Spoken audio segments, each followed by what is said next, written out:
복음이 무시당할 때 필요한 것, 이게 오늘 말씀의 제목입니다.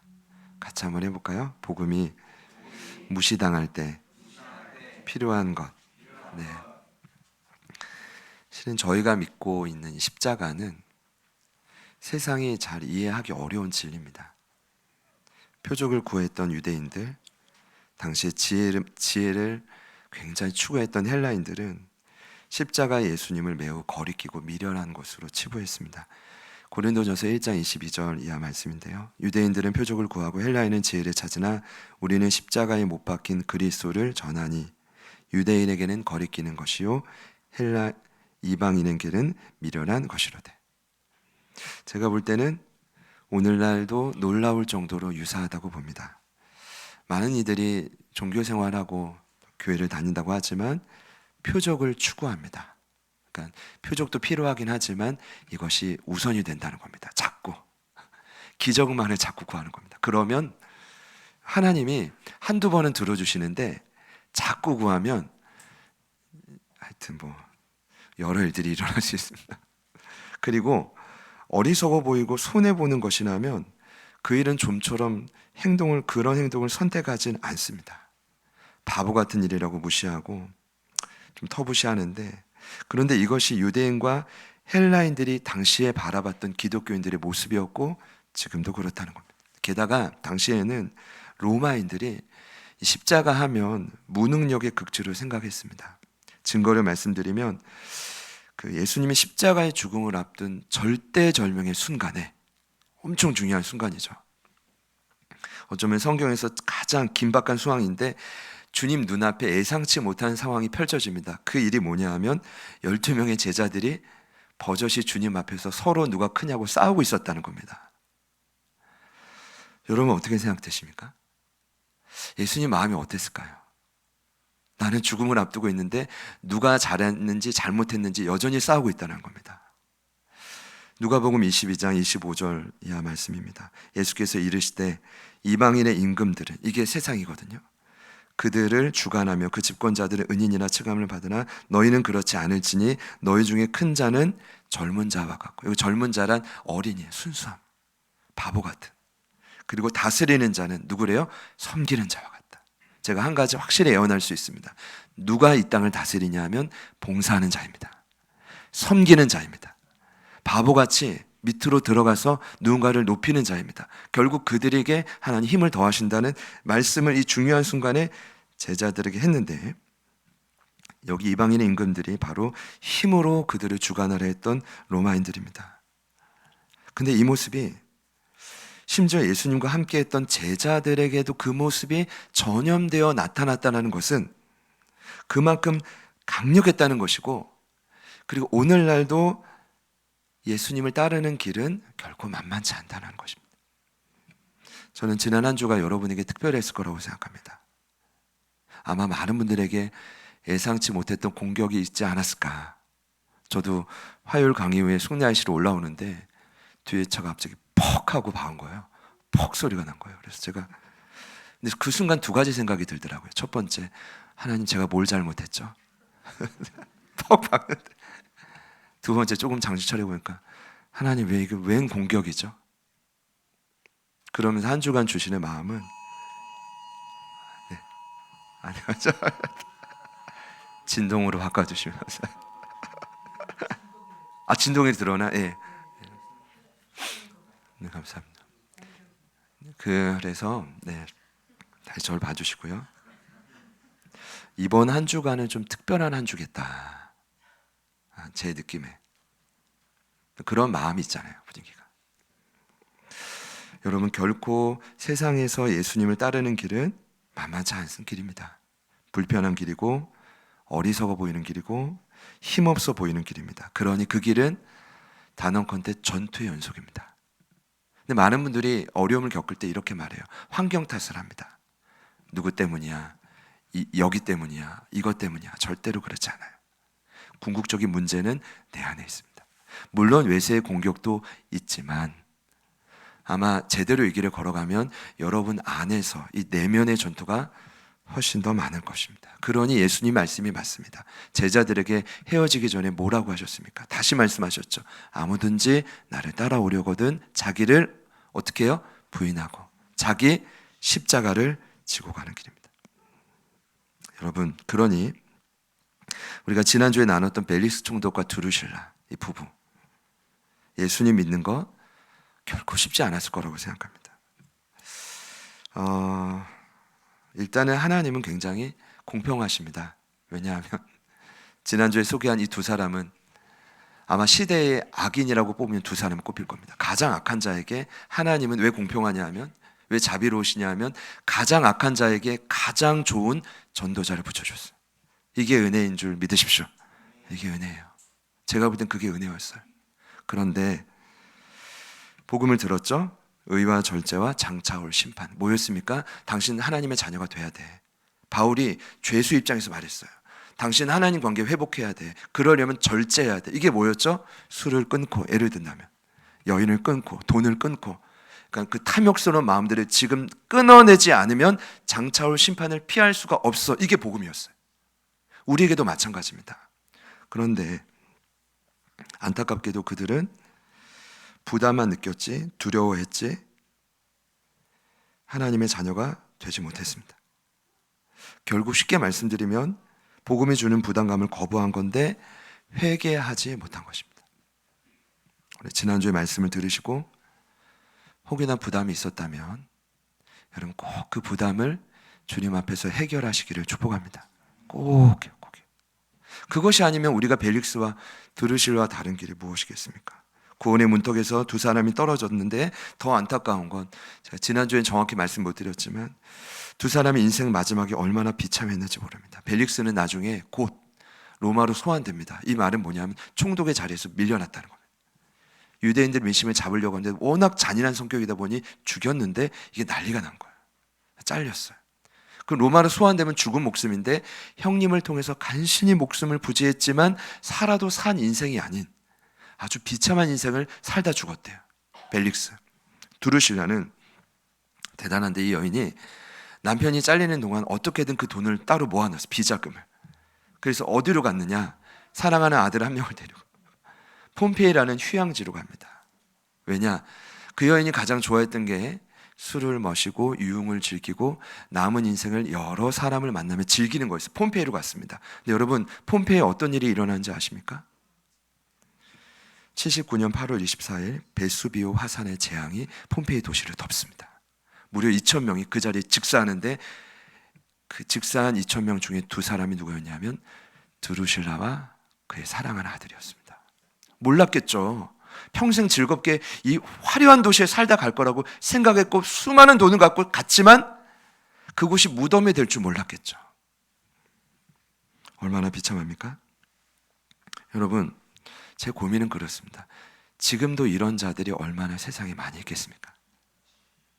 심지어 저희가 예수를 믿어도 부담이 될 때 복음을 거부하거나 하나님의 뜻을 알면서도 미루는 경우가 얼마나 많이 있습니까? 여러분 실은요, 말씀 앞에 말씀을 들을 때 여러분 두려움이 생긴다는 건 은혜인 줄 믿으십시오. 찔림이 없다는 건 죄송하지만 은혜가 아니에요. 그거 심각한 상태입니다. 왜냐하면 성령이 하는 가장 주된 일은 책망이거든요. 우리 안에 어둠을 드러내는 일이에요. 그러니까 이 두 사람에게는 너무나 큰 은혜가 있었고 이후에도 2년 동안 그 최고의 전도자였던 바울이 2년 동안 복음을 전해 설득했습니다. 안 넘어온 거예요. 왜냐하면 그만큼 이 내 삶이 그만큼 강한 거예요. 기존의 내 모습이 그만큼 단단한 거예요. 세상을 포기할 수가 없는 거예요. 내 삶을 변화시키기가 싫은 거예요. 그리고 두 사람은 끝이 났죠. 그리고 오늘 말씀은 그 벨릭스에 이어서 등장한 두 번째 총독, 그러니까 벨릭스 다음 총독 누구냐 하면 베스도. 꼭 여러분 기억해 주십시오. 근데 이 벨릭스의 반응과 베스도의 복음에 대한 반응이 달라요. 벨릭스는 부담과 두려움이 있었지만 오늘 베스도는 제가 소개할 거예요. 오늘 나누고 싶은 말씀의 핵심은 베스도가 복음을 듣고 보인 반응입니다. 베스도가 부임 후에 가장 먼저 유대인들의 민심을 얻으려 예루살렘으로 갑니다. 한 3일 만인가? 근데 바울이 이야기를 들어주는데 아무 죄가 없어요. 그래서 8일 만에 다시 가이사랴로 오는데 하도 유대 종교인들이 이렇게 소동할 수 있으니까 너희 중에 대표자들이 따라와. 가이사랴에서 바울과 함께 삼자 대면하고 다시 재판하자. 이렇게 초청합니다. 그런데 문제는 뭐냐 하면 그렇게 재판을 해도 죄목을 찾지 못했다는 거예요. 그때 일어났던 중요한 일이 있습니다. 바울이요, 여러분 정말 대단한 건 2년 동안 억울하게 옥살이를 했습니다. 2년 동안. 저는요 그렇게 옥살이하면 제정신은 못 살 것 같아요. 죄가 없는데 죄인으로 옥살이한 거잖아요. 그리고 또다시 재판함에 섰던 그의 마음은 어땠을까를 상상해 봤거든요. 너무 두려웠을 것 같아요. 그런데 그의 육체는 여러분이 아시는 것처럼 또 절대 정상이 아니었어요. 자, 그렇다면 바울은 제정신이 아닌 이 상황에서 놀랍게도 이 재판 과정이 일어나는 배경 속에 틈을 봤어요. 그 틈이 뭐냐? 베스도도 어찌하지 못하는구나. 나를 죽이려 하는 유대 종교 지도자들도 어찌하지 못하는구나. 나는 로마 시민인데 나는 어떻게 해야 될까 고민하다가 성령님이 주신 지혜가 뭐냐 하면 베스도에게 요청합니다. 나는 지금 판결을 못 내는 이 재판 말고 로마의 황제인 가이사에게 직접 재판을 받겠습니다. 근데 그 틈이 통했어요. 여러분, 바울이 로마로 왜 가려고 했죠? 그의 목적은 하나입니다. 로마의 황제에게, 그리고 로마에 가서 복음을 전하기 위함이에요. 제가 먼저 깨달은 건 그겁니다. 여러분, 참 놀라운 건 저희가 정신만 바짝 차리면 고난 중에서도 하나님의 뜻은 서서히 이루어져 가고 있다는 겁니다. 지금 죄송합니다. 하나님이 기뻐하시는 공동체는 공격이 있을 수밖에 없다면, 그래요? 그런 흔드는 역사가 있을 수밖에 없다면 제가 오늘 말씀드리겠지만 중요한 건 저희가 중심만 지키면 바울에게는 로마로 가는 게 비전이었단 말이에요. 그러니까 우리에게 주신 비전이 무엇입니까? 하나님이 여러분에게 주신 꿈이 무엇입니까? 그것이 하나님께로부터 분명히 왔음을 믿고 놓지만 않는다면 어떠한 어려움에도 그 비전은 진행되어져 간다는 거예요. 여러분, 이 역사가 일어나기를 축복합니다. 안 되는 것 같이 보여도 서서히 하나님의 비전이 그걸 놓지 않는 영혼에게 이루어져 가고 있는 거죠. 여러분, 그런 일이 있기를 축복합니다. 감사합니다. 베스도는 몰랐죠. 그런 계획이 있는지 그는 몰랐지만 그래서 그가 며칠 후에 근방에 누가 오냐 하면 아그리빠 왕과 버니게가 찾아옵니다. 이게 남매 관계인데 여러분 참 심각해요. 아그리빠 왕은 제가 나중에 소개하겠지만 헤롯 대제의 자손인데 누이였던 버니게와 근친상간 관계였다는 자료가 있습니다. 그러니까 새로운 총독이 세워졌으니까 근방에 왔고 서로 뭔가 관계를 맺기 위해서 방문했을 때 그에게 던졌던 바울에 관한 이야기가 오늘 말씀의 핵심이에요. 그러니까 제가 배경을 설명드린 거예요. 근데 배경이 거의 전부입니다. 왜냐하면 베스도가 아그리빠 왕과 버니게에게 했던 바울에 관한 솔직한 그의 심정, 복음을 듣고 상황을 보고 그가 내린 결론은 너무나 간단해요. 19절 말씀에 나와 있습니다. 19절 말씀 같이 한번 읽겠습니다. 시작.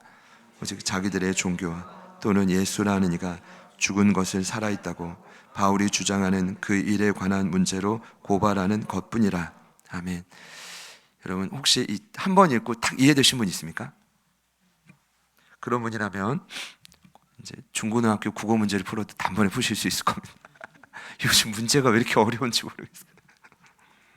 가르쳐 줘야 되는데 해답을 보고 가르쳐 주는 제 자신을 보면서 되게 뭐지? 이 19절 말씀을 자세히 봐야 돼요. 한 번 보면 잘 몰라요. 근데 이거는 너무나 중요한 평가예요. 베스도의 결론이에요.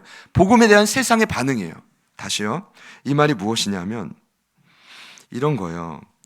자, 바울을 고발할 원고들이 가이사랴까지 와서 하는 말을 들어보니까 베스도 입장에서 역시 예상한 대로였다는 거예요.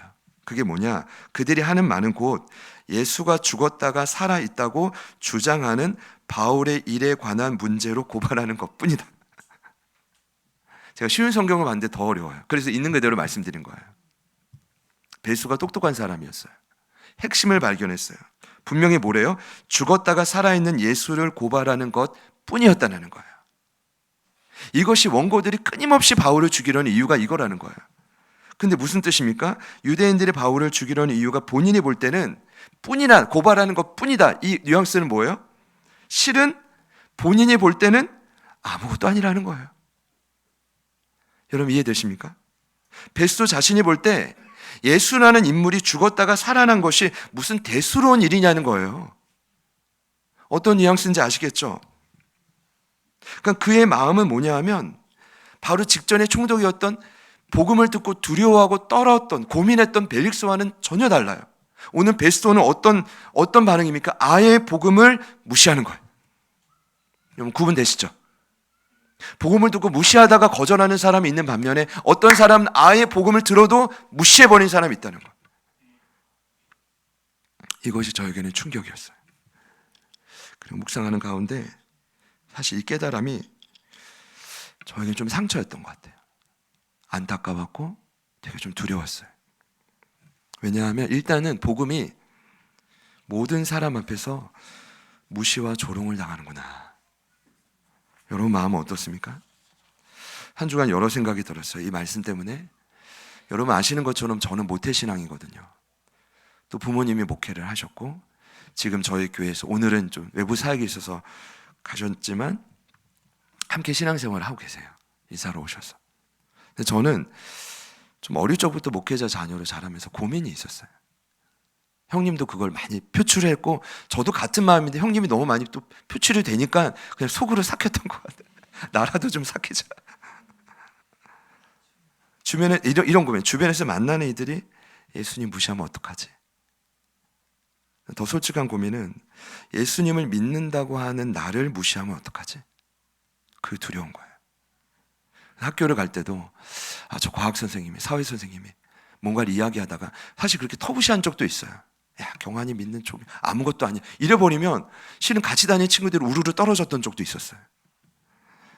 그 두려움이 깊은 곳에 존재했던 거예요. 그래서 이제 제가 수능 시험을 마치고 한 장로님을 통해 처음 작정기도를 하고 제가 이제 뭐 여러 차례 간증했지만 처음 인격적으로 주님을 만날 때 환한 빛이 저를 깨울 때 말이에요. 하나님 너무나 인격적이에요. 말씀으로 나무판에 탁 새겨주셨어. 너희는 온 천하에 다니며 만민에게 복음을 전파하라. 딱 봐도 각이 뭐예요? 제가 하고 싶은 걸 할 수 있는 게 아니라 신학교에. 저는 주님을 만나는 동시에 사명을 이렇게 받았는데 제가요 신학교 입학을 앞두고 얼마나 그 20살 초에 얼마나 울었는지 몰라요. 그때 왜 이렇게 눈물이 나는지. 근데 여러분 이 눈물이 감격해서 흘린 눈물이 아니에요. 감동해서 흘린 눈물이야. 저희 형님이 중학교 때 필리핀 단기 선교를 갔다 본인이 선교사가 된다고 헌신해가지고 속으로 박수친 사람이에요. 야, 아들 중에 한 명은 가니까 나는 괜찮겠지. 감격의 눈물이 아니라 두려워서 흘린 눈물이고 속상해서 흘린 눈물이고 잘못 걸렸다는 눈물이고 제 꿈이 할아버지에게 늘 말했던 거예요. LA 비버리 힐즈 가서 살 거야 나는. 돈 많이 벌 거야. 그럼 의사가 될 거야. 그 제 꿈이에요. 평생 20살 때까지 꿈이었다. 돈 많이 못 벌 것을 여럿이 알기 때문에 그 깨달음 때문에 흘리는 억울한 눈물이었어요. 그 이면엔 목회하시는 부모님 보니까 야, 이 길은 평생 좁은 길이야. 어쩌면 평생 복음을 무시당하는 걸 참고 가야 되는 길이에요. 그것이었어. 근데 여러분 저는 제 얘기를 했지만 여러 유사한 경험들이 여러분의 삶에 있을 거라고 생각해요. 다를 수 있지만 어쩌면 지금도 여러분은 지난 한 주도 복음을 무시하는 세상 속에 살다가 그 고통 속에 살다가 오신 분들이 많을 거라고 생각해요. 그러니 이 일은 2000년 전에만 있었던 일이 아니라 오늘도 세상은 철저히 복음을 무시하고 있다고요. 세속화의 전문가인 마틴 마티가 그분의 책 현대의 분열 세속화의 갈래에서 이 세속화를 세 부류로 정확하게 설명해요. 아주 쉬워요. 첫 번째, 먼저는 공식적으로 가차없이 언론에도 그렇고 드러내놓고 교회와 예수님을 공격하는 성향이 있습니다. 이런 성향을 철저한 세속성이라고 해요. 주로 유럽 대륙의 특징입니다. 유럽 교회가 완전히 문을 닫았습니다, 여러분. 그 철저한 세속성을 이기지 못했어요. 두 번째는 적당히 타협하고 살아가려고 회유치기를 해요. 이건 무슨 세속성이냐? 조절된 세속성이라고 해요. 주로 어디냐? 미국이에요. 미국에는 미국이 기독교 시민 종교예요. 8, 90%가 하나님의 자녀라고 대답을 하는데 문제는 뭐냐? 깊이 있는 제자도를 나가지 않아요. 물론 다 그렇다는 건 아닙니다. 그러나 대다수가 신앙생활 한다고 말은 하지만 변화는 없다는 거예요. 이게 조절된 세속성이에요. 하고 싶은 대로 믿는 거예요. 내가 하고 싶은 대로 교회 다니는 거예요. 마지막 세 번째는 오늘 말씀과 연관된 주로 영국 땅에서 일어난 특징입니다. 바로 단순한 세속성. 따라해 볼까요? 단순한 세속성. 이건 정말 단순해요. 뭐냐 하면 일상생활이, 사람들이 말이에요, 일상생활이 너무나 바쁜 나머지 복음과 교회를 무시하지 않아요. 너희들 알아서 해. 나는 내 인생이 바빠. 너희들 알아서 해. 여러분, 제가 볼 때는 이 단순한 세속성은 오롯이 기독교를 무시하는 거예요. 어쩌면 이것이 가치없는 공격과 적당한 타협보다 더 심각한 상태일 수 있는데, 오늘 베스도의 말이 바로 그것이었다는 거죠. 교회를 무시하는 거예요. 예수? 그가 죽었다가 살아나는 게 뭐야? 라고 무시하고 있는 거죠. 아무리 바울에게 복음을 듣고 알았어도 알았을 거예요. 근데 그는 무시했어요. 중요한 것은 지금부터입니다. 그럼 이 순간에 바울이 이 재판과 시간들을 어떻게 버텨냈느냐입니다. 여러분은 이런 세상 속에서 어떻게 버티고 이겨내나 이겁니다. 여러분, 제 질문이 이해가 되시죠? 지금 바울은 지속적인 감금, 조롱과 무시를 당하고 있습니다. 어떻게 버티고 극복했을까요? 오늘 말씀엔 답이 안 나오지만 조금만 더 말씀을 보면 26장에 그가 이 위기를 이긴 원리가 나옵니다. 그가 무시와 조롱을 이길 수 있었던 힘은 다름 아닌 자신이 만난 부활의 주님을 더 깊이 바라보는 것이었습니다. 다시요. 자신이 만난 누구요? 부활의 주님.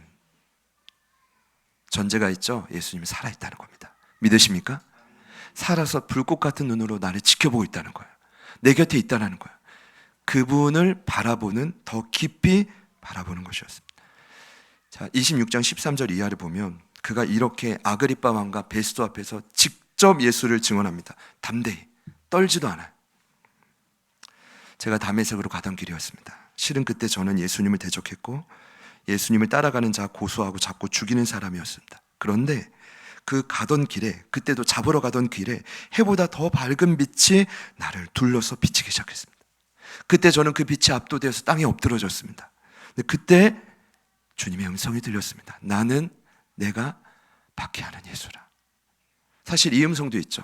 더 이상 뒷발질하지 마. 왜 헛된 고생을 그렇게 하며 살아? 그리고 주님이 뭐라고요? 나는 내가 박해하는 예수라. 그때 주님이 하신 일이 있습니다. 직접 이 엎드러졌던, 쓰러지고 좌절했던 바울을, 사울이었죠 그땐, 직접 두 발로 일어서라 그래요. 그리고 이렇게 말씀하시죠. 내가 나를 본 일과 장차 나타날 일에 대해 나는 너를 종과 증인으로 삼을 거야. 그리고 너를 이스라엘과 이방인들에게 보낼 거야. 그리고 눈먼 영혼들의 눈을 뜨게 할 거야. 어둠에서 빛으로 인도하게 할 거야. 사단의 권세에서 하나님께로 돌아오게 만들 거야. 그것이 바로 그가 처음 만났던 부활의 주님이었어. 믿으십니까? 이 고백을 결정적인 순간 세상의 우두머리인 아그리빠 왕과 베스도에게 외친 거예요. 여러분, 이 모습을 상상해 보십시오. 이것이 오늘 바울이 복음이 무시당하는 순간 그 조롱과 비난을 극복했던 힘이었단 말입니다. 여러분, 이때 저는 이런 생각이 들었어요. 야, 대단하다. 제가 이따가 말씀드리겠지만 아그리빠 왕이 대대로 예수님을 핍박하는 자손들이거든요. 어떻게 하면 두려워하지 않고 이렇게 외쳤을까? 생각해 보면 이거밖에 없어요. 자신을 만나주시고, 자신을 용서해 주시고, 자신 용기를 주시고, 사명을 주셨던 예수님을 떠올린 거예요. 저희들 역시 마찬가지일 거라고 생각합니다. 예수님을 믿는다면 또 그 믿는다는 이유로 세상의 무시를 당할 수 있습니다. 때로는 복음을 전해도 세상이 너 미쳤어? 나중에 이 간증을 했을 때 베스도가 바울에게 뭐라고 하냐면 바울아 내가 미쳤도다 이렇게 말합니다. 이런 응답을 받을 수 있어요. 그런데 중요한 건 그럴지라도 저와 여러분의 마음이 부활의 주님을 붙들므로 꺾이지 않기를 소망합니다. 꺾이지 않기를 소망합니다. 그리고 진보하고 전진해 갈 수 있기를 축복합니다. 제가 고민을 하는 가운데 어쩌면 저희들이 그런 조롱과 무시 가운데 있을 수도 있겠다. 또 한편으로는 이런 생각을 해봤어요. 어쩌면 저와 여러분이 스스로 그 복음을 무시하고 있는지도 모르겠어요. 여전히 내 삶에 원망과 불평이 있다면, 여전히 보이지 않는 다툼과 갈등이 있다면 어쩌면 그럴 가능성이 매우 크다고 저는 생각합니다. 왜냐? 부활하신 예수님이 바로 내 곁에 있는데 어찌 불평하겠습니까? 부활하신 예수님이 바로 내 곁에 살아있는데, 숨쉬고 있는데 어찌 계속 싸우고 있겠습니까? 이거는 뭔가 부활하신 주님이 가짜거나 내가 지금 잘못 믿고 있거나 둘 중에 하나일 거죠. 또는 말씀을 보면서도, 때로는 들으면서도 여러분 이럴 수 있잖아요. 과연 가능할까? 주님이 정말 살아계실까? 만약 이런 의심을 하고 있다면, 그리고 여전히 문제보다 하나님은 훨씬 더 그 여러분 앞에 있는 문제보다 작아 보인다면 어쩌면 저희들이 그 복음을 무시하고 있는지도 모르겠어요. 그러니 여러분 삶의 자리에서 부활하신 주님을 더욱 깊이 바라보시기를 축복합니다. 말씀을 맺겠습니다. 한 분 한 분 좀 이렇게 제가 정리를 해봤어요. 저도 제가 복음을 무시하고 있더라. 정말 되겠어? 정말 변하겠어? 이게 가능하겠어? 아니에요. 그럼 복음을 무시하는 거예요. 베스도처럼 살아가는 거죠. 그것뿐이겠지 이러고 마는 거죠. 성경의 수많은 인물들은 부활의 주님을 만나고 변화되었어요. 믿으시죠? 우리 부활주일에 나눴던 베드로, 부활하신 주님이 가장 먼저 만나줬어요. 2번이나 평강을 빌어주셨고 그렇게 다 보여주셨으면 된 건데, 베드로의 반응은 뭐냐 하면, 여러분 아시죠? 얼마 있다가 뭐라고 합니까? 나는 물고기 잡으러 가노라. 저는 성경이 별로 간 게 아니거든요. 이 말은 곧 뭐냐 하면, 내 눈으로 직접 봤기 때문에 주님은 살아계셔, 부활하시지만 이미 배신했던 전적이 있는 내가 주님을 위해 평생을 살아간다는 것이 자신이 없는 거예요. 자신이. 그러니까 인정은 해. 근데 자신이 없는 거예요. 그래서 갈릴리로 물고기 잡으러 간 건 뭐예요? 도망간 거예요. 이런 베드로가 어떻게 십자가의 거꾸로 달려 죽었습니까? 주님이 다시 찾아가 주셨죠. 안 기다린다고 그렇게 뭐 티를 내다가 주님이라는 소식을 듣자마자, 제가 지난주 중인가 새롭게 한 사실이 있어요. 베드로가 주님이라는 소식을 듣고 다른 제자들에게 같이 물고기 잡으러 도망갔거든요. 옷을 걸쳐 입고 바닷물에 빠져들었어요. 이거 이상한 행동이잖아요. 그만큼 너무 기다렸던 거예요. 그리고 주님이 있는 그 바위까지, 그 바위가 아직 이스라엘에 있대요. 그 생선을 구워서 먹여줬다. 그 거리가 여러분 몇 미터였냐면 90미터였대요. 꽤 먼 거리잖아요. 헤엄치고 뛰고. 왜요? 주님을 이렇게 힘껏 도망갔어도 베드로의 마음속에는 주님을 기다렸던 거예요. 주님을 다시 만나면 나 다시 힘을 얻을 것 같은데, 주님을 체험만 하면 다시 용기를 낼 수 있어서 사명을 감당할 수 있을 것 같아. 이게 베드로의 솔직한 심정이었던 거죠. 그래서 주님이 물어보셨잖아요. 내가 나를 사랑하느냐라고 3번씩이나. 결론이 뭡니까? 아니, 주저해요. 사랑한다는 말 못한다고. 그럼에도 주님이 뭐라고 하세요? 내 양을 쳐라. 결국 그 만남이 그를 변화시켰어요. 의심 많던 도마는 뭐라고 했습니까? 10명의 제자가 있을 때 그 자리에 없었잖아요. 뭐라고 했죠? 내가 예수님 손에 못 잡고 직접 보고 내 손으로 옆구리에 넣지 않으면 나는 절대로 못 믿어. 예수님이 정확히 8일 후에 도마를 위해 직접 나타나 주셨죠. 평강을 빌어주시고 직접 못자국을 보여주시고 그리고 넣게 해주시고, 여러분 그 만남 때문에 그분이 멀리 인도까지 가서 선교사로 순교했다고 하죠. 바울과 좀 근거리에 있는 분을 보면 스데반 집사님이 성 밖으로 내쳐주고 돌에 맞아 죽을 때 끝까지 영혼으로 축복하고 사명 감당한 힘이 어디에 있었어요? 감사하게도 그가 성령 충만해서 하늘이 열렸대요. 살아계신 부활하신 예수님이 그 인자가 하나님 우편에 있는 걸 봤대요. 그 봤기 때문에 가능한 일이에요. 그게 안 보이면 불가능한 일이라고. 여러분의 삶에 그것이 보이기를 축복해요. 느껴지기를 축복해요. 제정신으로 갈 수가 없다고요. 안 그러면 복음을 무시하는 자로 전락해 버릴 수 없다고요. 교회를 다닌다 할지라도. 마지막 바울이 오늘 25장 26장에 선 그 자리는 어떤 자리입니까? 여러분, 실은 아그리빠 왕의 선대로 올라가면 핍박의 근원지가 누구냐면 헤롯 대제, 아기 예수를 죽이려 했잖아요. 그의 아들 헤롯 안디바는 갈릴리의 분봉왕 때 세례 요한의 목을 잘라 죽였어요. 이걸 바울이 몰랐을까요? 헤롯 안디바의 아들, 그러니까 헤롯 대제의 손자였던 아그리빠 1세는 누굴 죽였냐면 세베대의 아들, 초대교회 지도자였던 야고보를 죽였어요. 그럼 오늘 이 아그리빠 왕은 그의 후손이에요. 후손. 바울의 마음이 어땠을까요? 나도 죽을 수 있겠다. 두렵지 않았을까요? 그런데 놀라운 건 바울이 조금도, 여러분 나중에 한번 성경 보세요. 조금도 두려워하지 않고 자신만만하고 도리어 당당했다는 거예요. 왜냐하면 힘들수록, 어려울수록, 복음이 무시당하고 조롱당할수록 그는 부활의 주님을 더 간절히 붙들었기 때문이라는 거예요. 그러니까 뭐 다른 사람이 된 거죠. 여러분, 얼마 전에 저희 부활주일이었습니다. 죄송하지만 이번에 지난 목요일에 그 목회데이터 연구소의 지영곤 대표님이 그러더라고요. 한국교회를 향해서 본질이 아닌 건 모두 다 바뀌어야 된다는 거예요. 본질은 붙들되 본질이 아닌 건 다 바뀌어야 된다. 그러면서 농구 용어인 피버팅을 소개해서, 피버팅, 선수가 공을 잡고 한 발은 이게 흔들리지 않고 다른 발을 움직이면서 수비라도 공격을 해야 된다는 거죠. 근데 오늘 한국교회가 본질도 사라지고 본질도 흔들리고 비본질적인 걸 막 목숨하니까. 저는 그래요. 부활의 주님을 만나는 것이 본질이라고 믿습니다. 그렇다고 하면 제자들 교회는 그 외의 모든 것들은 다 바뀔 수 있어요. 얼마 전에 부활주일 지냈잖아요. 부활의 참 의미는 그럼 어떤 행사나 먹거리가 아닙니다. 죄송하지만 포스터를 붙이거나 프로그램을 하는 게 부활주일의 참 의미가 아니에요. 죄송하지만 필요하겠죠. 그것이 우선이 아닙니다. 부활주일의 참된 의미는 평소에도 만나야 될 그 부활의 주님을 그날만큼은 더 깊이 만나자는 거예요.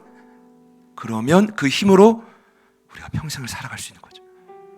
필요하다면 베드로처럼 또다시 만나십시오. 의심이 있다면 도마처럼 구하십시오. 주님이 반드시 우리를 만나 주실 거예요. 기독교 2000년 역사를 보시면 이때부터 로마가 끊임없이 기독교 지도자들을 죽였습니다. 죽이면 끝날 줄 알았겠죠. 그러나 끝이 아니었어요. 더 강성했어요. 더 강력히 부흥했어요. 왜냐? 저와 여러분도 사람인데 교회의 주인은 사람이 아니에요. 다툴 필요도 없고 갈등할 필요도 없어요. 우리 제자들 교회뿐 아니라 이 땅의 모든 교회의 주인은 누구예요? 부활하신 예수님이에요. 부활하신 예수님이에요. 그러니 핍박할수록 감히 부활의 주님을 건드려 무시해 조롱해 예수님 더 강력해지시는 거죠. 앞으로도 보세요. 주님의 교회는 더 강력해질 거예요. 우리 제자들 교회가 그 틈에 승선할 수 있기를 축복합니다. 부활의 주님을 만난 사람이 더 많아졌어. 위기를 이겨내고 버텨내고 극복하고 또 전하고. 요즘에 참 큰 은혜 달라고 제가 요즘에 기도하고 있거든요. 다윗을 묵상하면서, 솔로몬을 묵상하면서 지난 금요일에 작정하고 솔로몬에게 주신 부귀와 영광을 보면서 제가 참 현타가 온 건 뭐냐, 솔로몬은 그걸 구하지 않았다는 거예요. 그는 하나님을 사랑하는 마음으로 듣는 마음, 하나님의 뜻이 백성들의 성취되기 위해서 넓은 마음만 구했는데 하나님은 부귀와 영광까지 다 주셨단 말이에요. 이 큰 은혜를 구하게 되면서 제가 주시는 마음 뭐냐면, 하나님 앞에서 은혜는, 하나님 편에서는 그분이 허리를 구부리셔서 우리를 보는 거겠지만 우리 편에서는 저는 이 은혜가 이 한 주간 있길 원해요. 뭡니까? 부활하신 주님이 더 가깝게 보여지는 거예요. 여러분의 삶에 다 찾아와서, 어려움을 뚫고 찾아와서 더 가깝게 보여지는 거예요. 그런 은혜가 있을 줄 믿습니다. 우리 오늘 캠페인 인사였죠? 마지막으로 한 번 더 인사합시다. 잘 버팁시다. 주님이 버티게 하실 거예요. 그 마음으로 같이 찬양하겠습니다.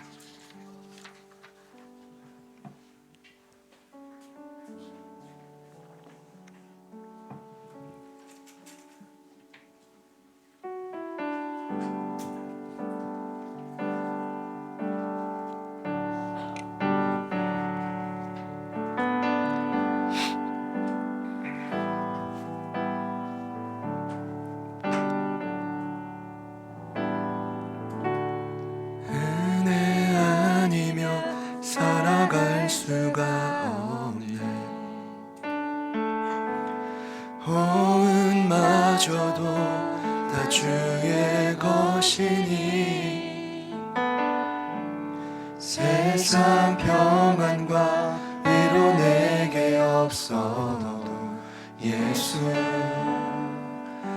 오직 예수뿐이네.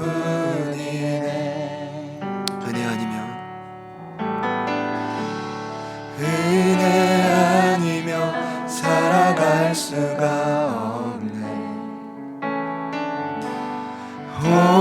호흡마저도 다 주의 것이니 세상 평안과 위로 내게 없어도 예수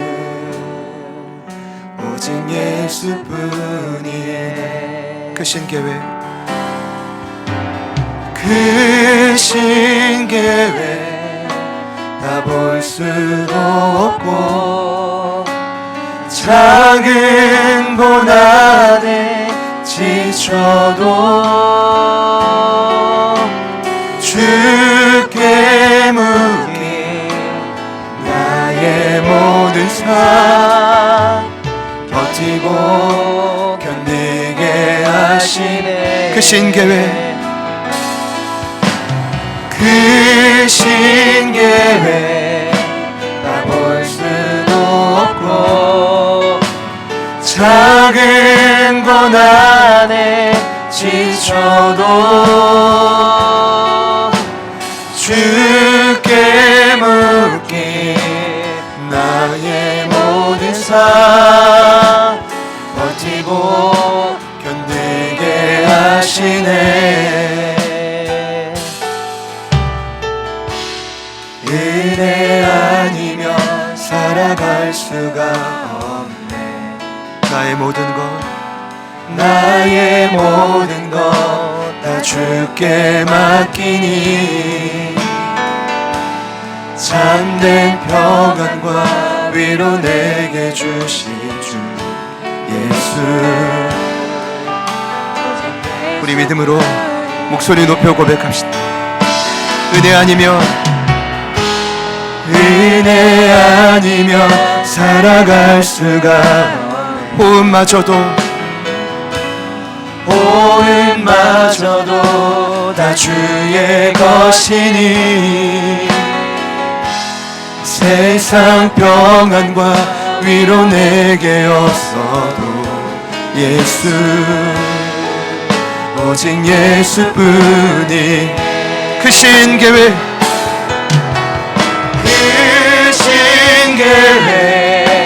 다 볼 수도 없고 작은 고난에 지쳐도 주께 묻기 나의 모든 삶 버티고 견디게 하시네. 크신 계획 다 볼 수도 없고 작은 고난에 지쳐도 주께 묻기 나의 모든 삶 견디고 견디게 하시네. 은혜 아니면 살아갈 수가 나의 모든 것 주께 맡기 나의 모든 것 다 주께 맡기니 참된 평안과 위로 내게 주신 주 예수 오직 예수뿐. 예수의 길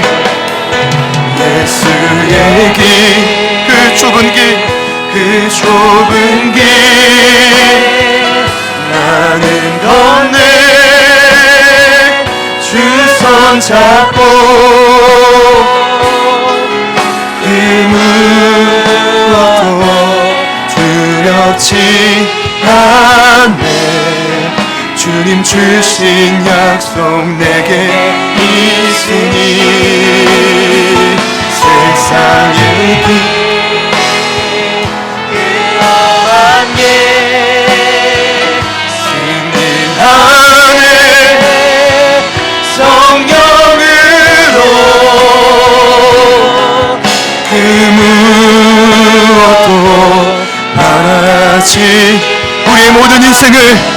주님께 맡기며 고백합시다.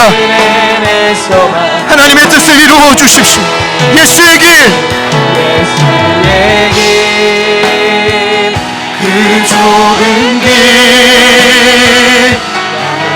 건네 주 손 잡고 그 무엇도 두렵지 않네. 주신 약속 내게 있으니 세상에 그 험한 길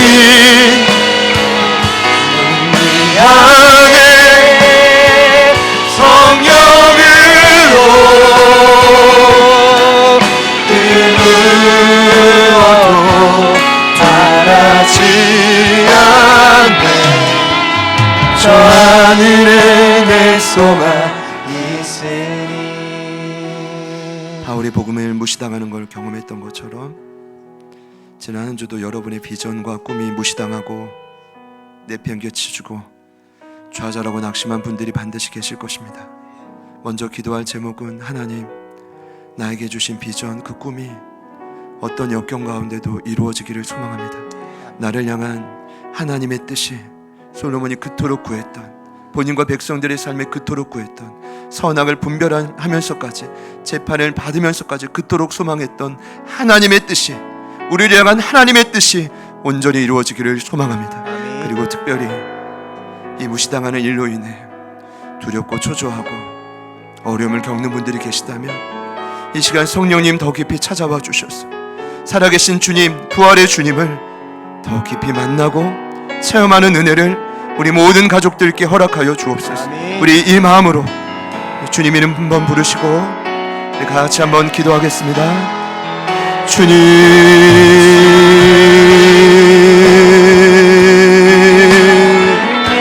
주님, 주님,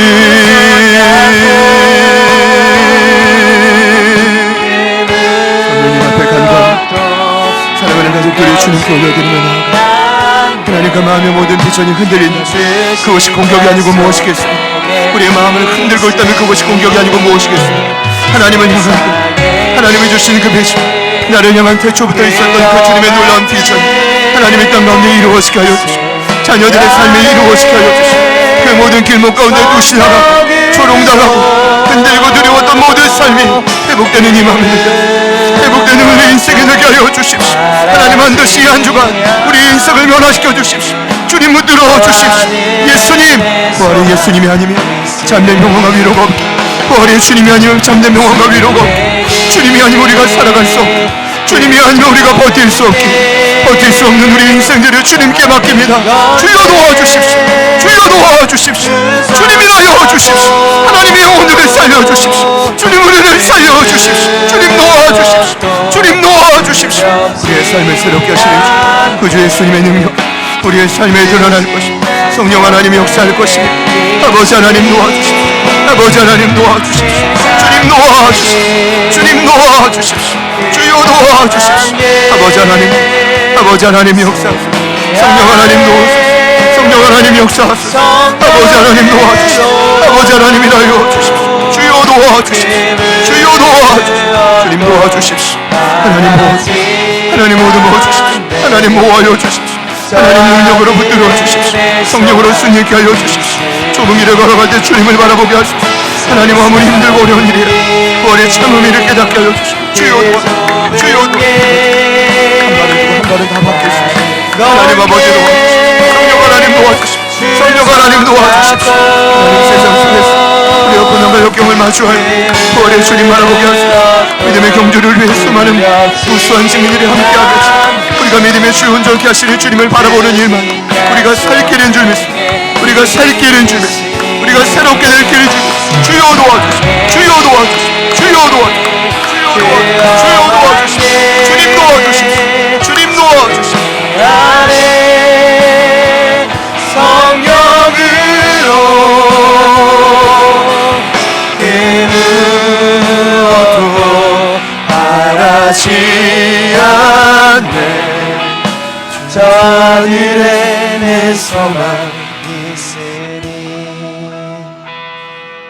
이 자리에는 세상에서 복음을 지키다가 여러 어려움을 겪고 오신 분들이 많이 있습니다. 또 이 자리에는 하나님이 주신 분명한 비전이 있지만 포기하고 때론 좌절하신 분도 계십니다. 하나님 어떠한 모양이든 복음이 무시당하는 이 세상 속에서 저희를 선택하고 부르셨기에 성령의 능력 안에서, 더 깊은 능력 안에서 승리하는 인생으로 우리 모두를 변화시켜 주옵소서. 하나님, 수많은 무수한 허다한 증인들이 있다 할지라도 믿음의 주인이요 온전케 하시는 부활의 주님을 바라보지 못한다면 우리는 경주를 완주할 수 없음을 고백하오니, 하나님, 이제 흩어져 살아가는 삶의 구석구석 수많은 유혹과 방해와 어떠한 자리에서도 부활의 예수님만을 붙드는 사랑하는 우리 이부 예배에 참여하는 모든 가족들이 되게 하여 주시옵소서. 이제는 우리 구주 예수 그리스도의 은혜와 하나님 아버지의 변함없는 신실하신 사랑하심과 성령님의 내주 충만 교통 위로하심의 역사가 부활의 주님을 붙들고 그 좁은 길, 승리한 길, 성령의 능력을 힘입어 날마다 나아가겠습니다. 변화될 것을 기대합니다. 더 이상 복음을 무시하지 않고 믿고 승리하겠습니다. 마음 깊이 다짐하는 모든 예배자들 머리머리 위에, 그리고 저희들에게 맡겨주신 모든 사명의 자리 위에 지금부터 영원토록 함께 하시기를 간절히 축원하옵나이다. 아멘.